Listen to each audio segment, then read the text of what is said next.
Assalamualaikum warahmatullahi wabarakatuh. Saya Aryan Mulyani dengan NIM 2892000045 dari Prodi Manajemen semester 5. Ini saya akan menjelaskan tentang likuiditas, rasio solvabilitas, dan rasio aktivitas dalam mata kuliah manajemen keuangan yang diampu oleh dosen pengampu yaitu Bapak Darmawan SEMM.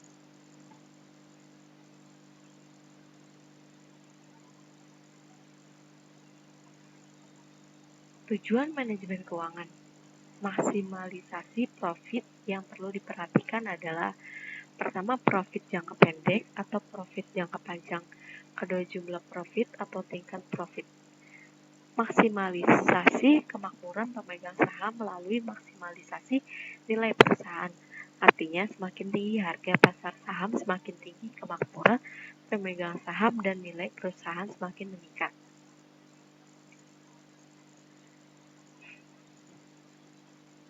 Analisa keuangan. Ada analisa rasio keuangan merupakan dasar untuk menilai dan menganalisa prestasi operasi perusahaan. Selanjutnya, analisis rasio keuangan juga dapat digunakan sebagai kerangka kerja perencanaan dan pengendalian keuangan. Bahasan dalam analisa rasio keuangan, yaitu faktor kritis dalam analisis rasio keuangan. Mempelajari bagaimana analisis rasio keuangan tersebut dipergunakan dan membahas secara logis laporan sumber dan penggunaan dana. Analisis rasio keuangan. Setiap orang yang akan mempergunakan rasio keuangan dengan cara yang berbeda. Yaitu bagi manajemen perusahaan, rasio keuangan dipergunakan untuk perencanaan dan mengevaluasi performa atau prestasi manajemen dikaitkan dengan prestasi rata-rata industri. Bagi manajer kredit, rasio keuangan ini dipergunakan untuk memperkirakan risiko potensial yang dihadapi oleh para peminjam atau debitur dikaitkan dengan adanya jaminan kelangsungan pembayaran tingkat keuntungan yang diminta.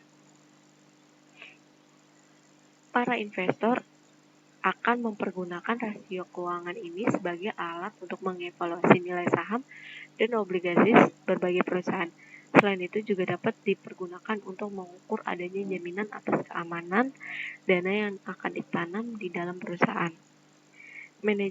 Manajer perusahaan menggunakan analisis rasio keuangan untuk mengidentifikasi kemungkinan melakukan merger atau penggabungan dengan perusahaan lain.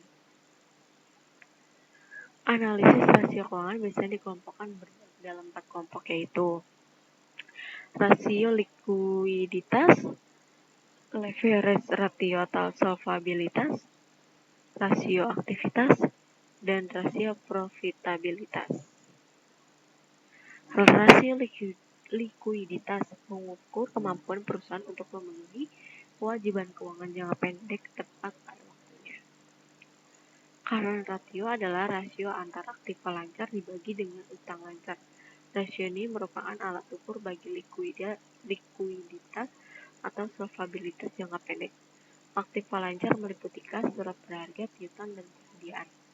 Utang lancar meliputi utang pajak, utang bunga, utang wesel, utang gaji, dan utang jangka pendek lainnya. Quick ratio atau asset ratio adalah rasio antara aktiva lancar dikurangi dengan persediaan dan utang lancar. Rasio ini mengukur solvabilitas jangka pendek tetapi tidak memperhitungkan persediaan, karena persediaan merupakan aktiva lancar yang kurang likuid. Rasio leverage yang mengukur seberapa besar perusahaan dibiayai dengan sumber utang. Solvabilitas kemampuan perusahaan dalam membayar utang-utangnya baik jangka pendek maupun jangka panjang. Kreditur akan melihat proporsi modal sendiri untuk menentukan margin of safety.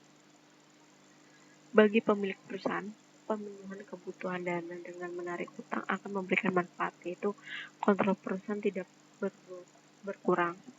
Jika perusahaan memperoleh tinggi keuntungan jauh lebih besar daripada bunga yang harus dibayarkan kepada kreditur, maka pemilik perusahaan akan memperoleh manfaat yang besar.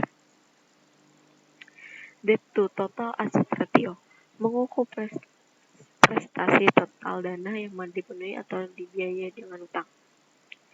Debt to total aset yang rendah berarti menunjukkan adanya perlindungan bagi kreditur terhadap kemungkinan likuidasi.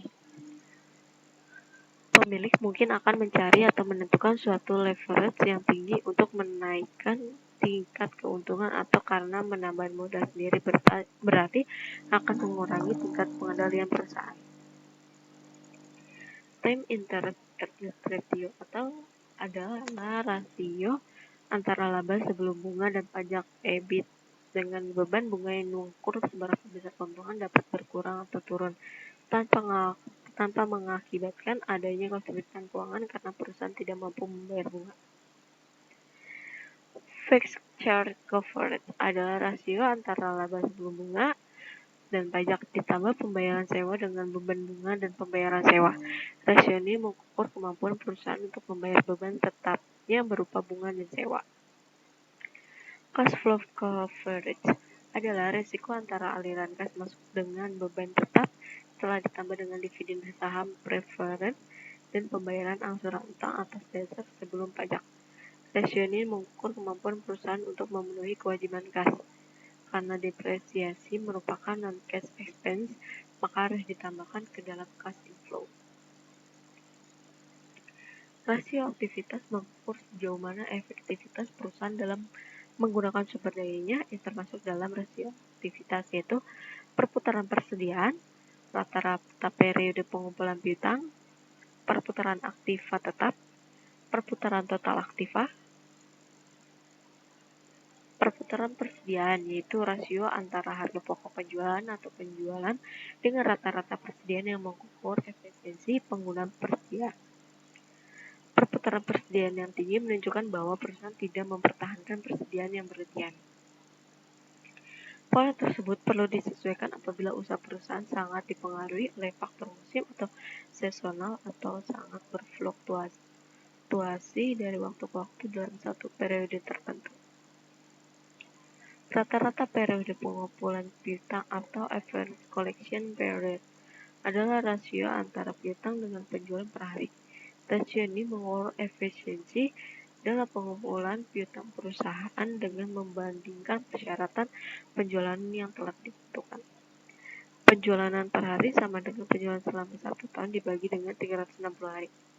Rata-rata periode pengumpulan piutang sebaiknya dilengkapi dengan schedule pengumpulan untuk melihat berapa lama piutang tersebut belum dibayar atau outstanding. Perputaran aktiva tetap atau fixed asset turnover adalah rasio antara penjualan dengan aktiva tetap yang mengukur efisiensi pengguna aktiva tetap atau perputaran aktiva tetap. Di sini ada perputaran total aktiva atau total asset turnover. Rasio antara penjualan dengan total aktiva yang mengukur efisiensi pengguna aktiva secara keseluruhan. Rasio profitabilitas mengukur efektivitas manajemen secara keseluruhan ditunjukkan oleh besar kecilnya tingkat keuntungan yang diperoleh dalam hubungannya dengan penjualan maupun investasi. Yang termasuk yaitu ada gross profit margin, net profit margin, return on investment, return on equity. Gross profit margin yaitu rasio antar penjualan dikurangi dengan harga pokok penjualan, laba kotor dengan penjualan. Net profit margin yaitu rasio antara laba setelah pajak dengan penjualan yang mengukur laba bersih yang dihasilkan dari setiap rupiah penjualan. Return on investment atau return on total asset atau analisis dew point, rasio antara laba setelah pajak dengan total aktiva. Ratio on net worth, rasio antara laba setelah pajak dengan net worth atau modal sendiri yang juga sering disebut sebagai return on equity. Rasio pertumbuhan yaitu rasio mengukur seberapa besar kemampuan perusahaan dalam mempertahankan posisinya di dalam industri dan perkembangan ekonomi secara umum.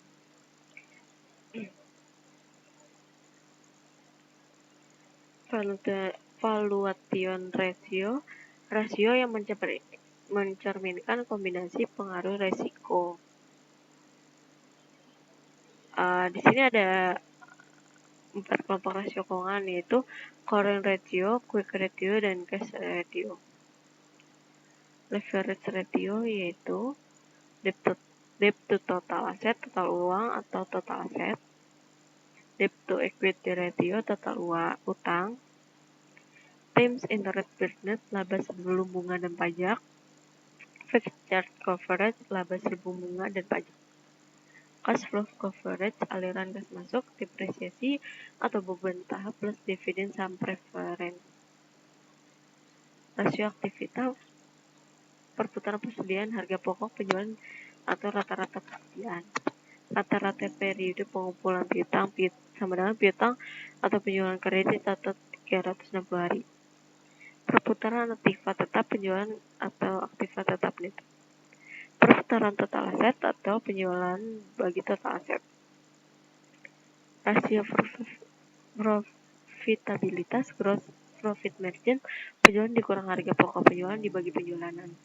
Net profit margin, laba setelah pajak dibagi penjualan. Return on investment, laba setelah pajak dibagi total aset. Return on equity, laba setelah pajak dibagi modal sendiri. Di sini ada perhitungannya, mungkin kita bisa lihat price earning ratio, harga saham kali 1 kali laba per lembar. Rasio penilaian, price earning ratio, laba setelah pajak dibagi total aset. Di sini sekian penjelasan dari saya. Apabila ada kesalahan dan kekurangan mohon dimaafkan. Wabillahi taufiq wal hidayah. Wassalamualaikum warahmatullahi wabarakatuh.